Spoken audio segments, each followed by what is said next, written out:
Hai, nama saya Lesian Vika Ramdhani, kelas 11 IPA 1, MAN 1 Tegal. Saya membuat video ini semata-mata hanyalah untuk melunasi tugas saya dikarenakan saya tidak mengikuti study tour yang diadakan sekolah, yaitu tugas mengeksplorasi tempat wisata di daerah masing-masing. Pada video ini saya akan memperkenalkan sebuah tempat wisata, yaitu Waduk Malahayu. Waduk Malahayu merupakan objek wisata yang terletak di Desa Malahayu, Kecamatan Banjarharjo, Kabupaten Brebes, Provinsi Jawa Tengah. Waduk Malahayu sejatinya tidaklah jauh berbeda dengan waduk-waduk lainnya yang fungsi utamanya sebagai sarana irigasi. Namun, sebagaimana waduk pada umumnya, Waduk Malahayu juga merupakan tempat yang cukup asik untuk menepi sejenak dari kesibukan harian. Waduk Malahayu di Brebes ini memiliki luas sekitar 944 hektar dan merupakan salah satu peninggalan kolonial Belanda. Waduk ini dibangun oleh Belanda beberapa tahun sebelum Indonesia merdeka, tepatnya tahun 1930. Menurut cerita penduduk sekitar waduk, dulu sebelum dibangun menjadi waduk, di tempat tersebut merupakan suatu pedesaan bernama Desa Cipajang.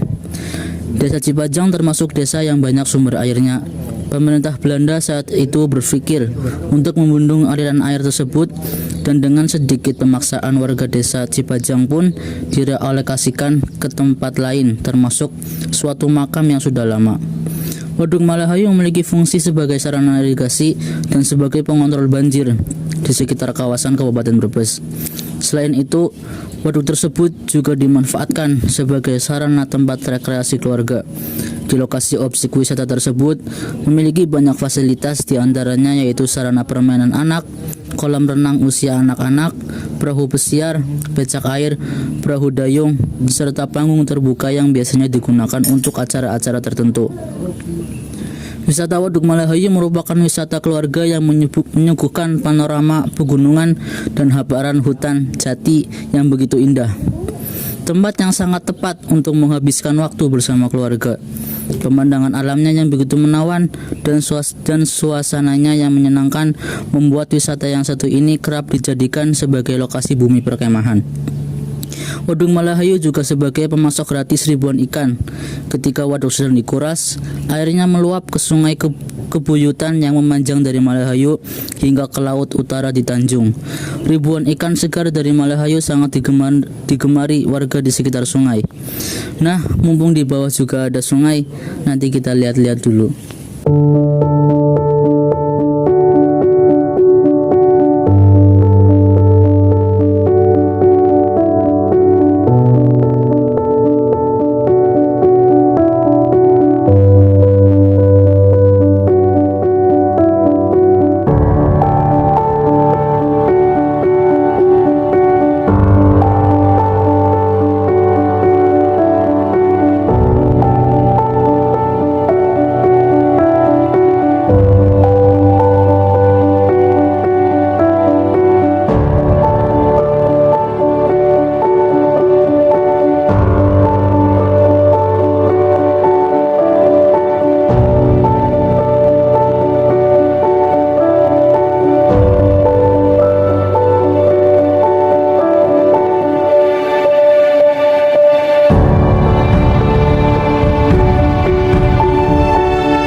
Sekarang saya sudah berada di sungai yang saya sebutkan tadi.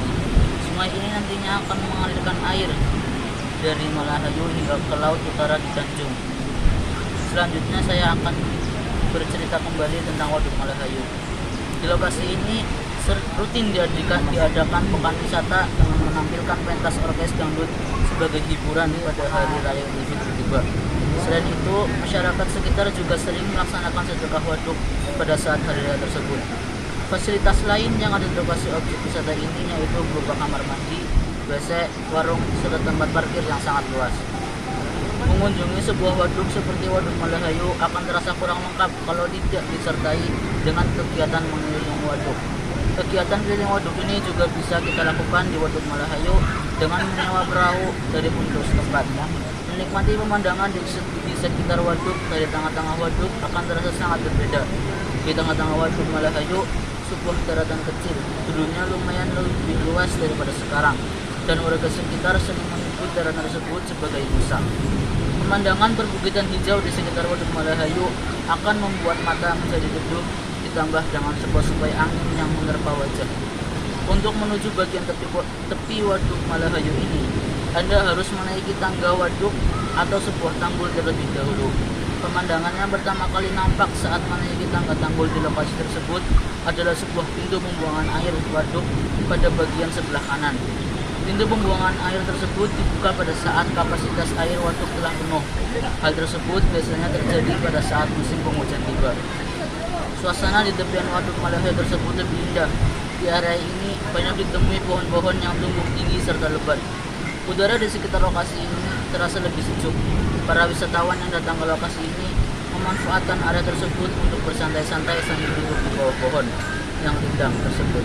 Selain itu, terdapat beberapa warung yang menyediakan jasa menjual minuman dan menyewakan tikar. Cuaca yang cukup cerah membuat Waduk Malahayu tampak indah dari berbagai sudut.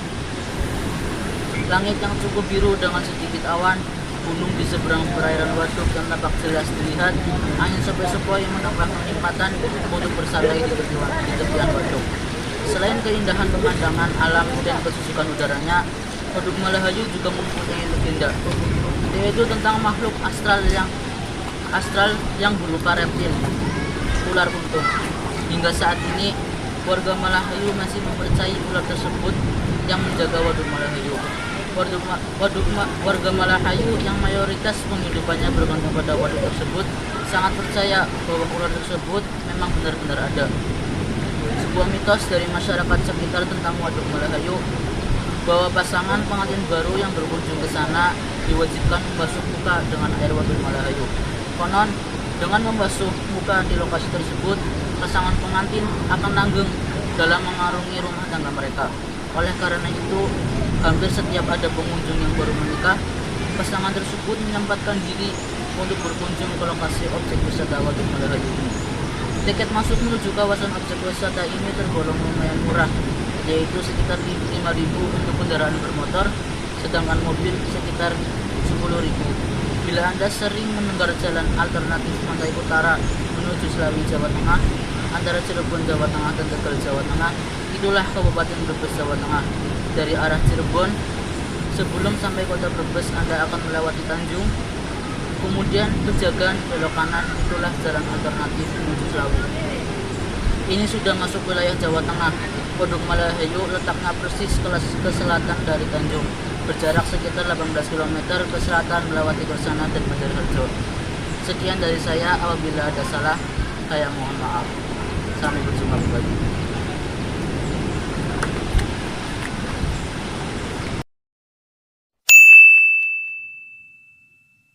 Dan akhirnya warga desa pun direalokasikan ke tempat lain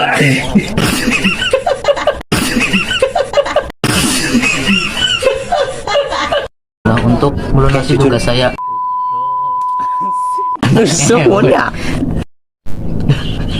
Juga merupakan